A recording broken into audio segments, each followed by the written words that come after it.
വീണ്ടും ബംഗാളിൽ സിപിഐഎമ്മും കോൺഗ്രസും തമ്മിൽ സീറ്റ് ധാരണ. കോൺഗ്രസ് 12 സീറ്റിൽ മത്സരിക്കും, ഇടതു പാർട്ടികൾ 24 സീറ്റുകളിൽ മത്സരിക്കും എന്നുള്ളതാണ് ധാരണാ. വിവരങ്ങളുമായി ബി ദിലീപ് കുമാർ ന്യൂസ് ഡെസ്കിൽ നിന്ന് ചേരുന്നുണ്ട്. ദിലീപ് കുമാർ, സഖ്യത്തിന്റെ ഭാഗമാകാതെ ബിജെപിയുമായൊരു ഡയറക്ട് ഫൈറ്റിന് മമത തൃണമൂൽ കോൺഗ്രസ് ഒരുങ്ങുന്ന പശ്ചാത്തലം, അതിനിടയിൽ കോൺഗ്രസും സിപിഐഎമ്മും തമ്മിൽ പഴയ തർക്കങ്ങളൊക്കെ മറന്ന് രൂപപ്പെടുന്ന സീറ്റ് ധാരണ.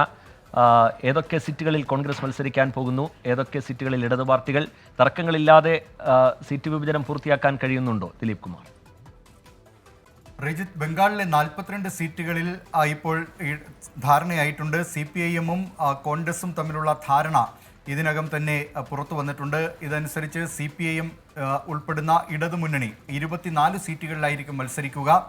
കോൺഗ്രസ് സംസ്ഥാനത്ത് 12 ലോക്സഭാ സീറ്റുകളിൽ മത്സരിക്കും. സഖ്യകക്ഷിയായ ഇന്ത്യൻ സെക്യുലർ ഫ്രണ്ട് ISF 6 സീറ്റുകളിൽ മത്സരിക്കുന്നതിനുമുള്ള ധാരണയാണ് ഉണ്ടായിട്ടുള്ളത്. എന്നാൽ ഏതൊക്കെയാണ് ഈ സീറ്റുകൾ എന്നത് സംബന്ധിച്ച് അന്തിമ ധാരണ ഇനിയും വേണ്ടിയിരിക്കുന്നു. മുർഷിദാബാദ് നേരത്തെ കോൺഗ്രസ് മത്സരിച്ച് വന്നിരുന്ന, പലപ്പോഴും വിജയിച്ചിട്ടുള്ള സീറ്റാണ്.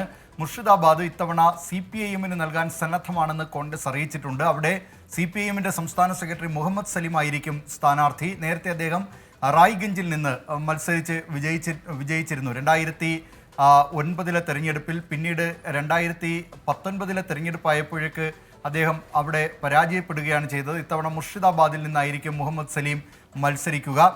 മറ്റൊന്ന്, ഈ കോൺഗ്രസ് ആവശ്യപ്പെട്ടിട്ടുള്ള സീറ്റുകളിൽ പുരുലിയ, ഈ മുർഷിദാബാദിന് പകരം വേണം എന്ന ആവശ്യമാണ് കോൺഗ്രസ് മുന്നോട്ട് വെച്ചിട്ടുള്ളത്. പക്ഷേ ഫോർവേഡ് ബ്ലോക്ക് പറയുന്നത് തങ്ങളുടെ പരമ്പരാഗത സ്വാധീന മേഖലയിൽ പെടുന്നതാണ് ഈ പുരുലിയയ്ക്ക് പുറമെ കുച്ച് ബിഹാറും ബരാസത്തും, ഈ മണ്ഡലങ്ങൾ ഒന്നും തന്നെ കോൺഗ്രസിന് വിട്ടു നൽകാൻ തയ്യാറല്ല എന്നാണ് ഫോർവേഡ് ബ്ലോക്ക് നേതൃത്വം അറിയിച്ചിട്ടുള്ളത്.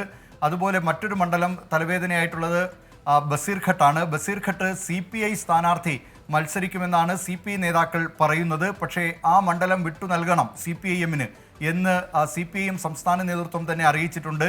അവിടെ അടുത്ത കാലത്ത് ഈ സന്ദേശ് ഖലിയുമായി ബന്ധപ്പെട്ട് അതുമായി ബന്ധപ്പെട്ട പ്രക്ഷോഭങ്ങൾക്കൊക്കെ നേതൃത്വം നൽകിയ നിരാപദ സർക്കാരിനെ അവിടെ സ്ഥാനാർത്ഥിയാക്കണം എന്നാണ് CPIM-ന്റെ ആവശ്യം.